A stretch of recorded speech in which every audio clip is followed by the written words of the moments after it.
लग्नाचे आमिष दाखवून विभक्त महिलेवर अत्याचार, लॉजवर उत्तेजक गोळ्या खाऊन केले अत्याचार, तरुणीला पडले टाके. बीडमध्ये पोलिसांकडून खाकीचा गैरवापर. बीडमध्ये माणुसकीला काळीमा फासणारी धक्कादायक घटना घडली आहे. एका पोलीस अधिकाऱ्याने महिलेला लग्नाचे आमिष दाखवले आणि नंतर अत्याचार केल्याचा प्रकार आता उघडकीस आला आहे. या प्रकरणी आता पीडितेनं पोलीस ठाणे गाठून पोलिसांवर कारवाईची मागणी केली.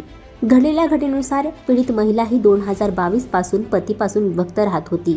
कौटुंबिक वादात आणि कायदेशीररित्या कचाट्यात सापडलेल्या महिलेचा पोलिसांनी गैरफायदा घेतला.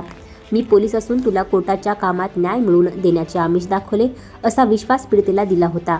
माझ्या पत्नीशी माझे पटत नाही, तिला घटस्फोट देऊन मी तुझ्याशी विवाह करेन असे खोटे आश्वासन देऊन त्याने तिला आपल्या प्रेमाच्या जाळ्यात ओढले. या प्रकरणाला भयंकर वळण प्राप्त झालं. आरोपींनी महिलेला माजलगाव येथील एका लॉजवर नेण्यात आले होते. तिथे विवाहाचे आश्वासन देऊन तिच्यावर अत्याचार करण्यात आला. या प्रकरणात पीडितेनं आरोप केला की उत्तेजक गोळ्यांचे सेवन केले होते, ज्यात तिला गंभीर शारीरिक इजा देखील झाली होती. पीडितेला रुग्णालयात दाखल करून तिला 3 टाके पाडण्यात आल्याचे वृत्त आहे. या उपचाराचा खर्च हा ऑनलाईन स्वरूपात भरण्यात आला होता.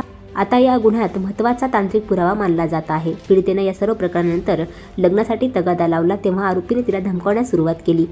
मी पोलीस आहे, वरिष्ठ अधिकारी हे माझ्या ओळखीचे आहेत, ते माझे काहीही करू शकत नाहीत असं म्हणून त्याने तिला तुच्छ वागणूक दिली. पीडितेचे खासगी फोटो सोशल मीडियावर व्हायरल करण्याची आणि जीवे मारण्याची धमकी दिली.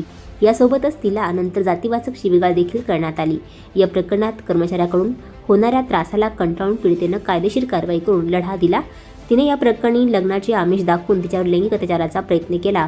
या प्रकरणी जातीवाचक शिवीगाळ केल्याप्रकरणी अॅट्रॉसिटी कायद्याअंतर्गत गुन्हा दाखल करण्याची मागणी केली आहे.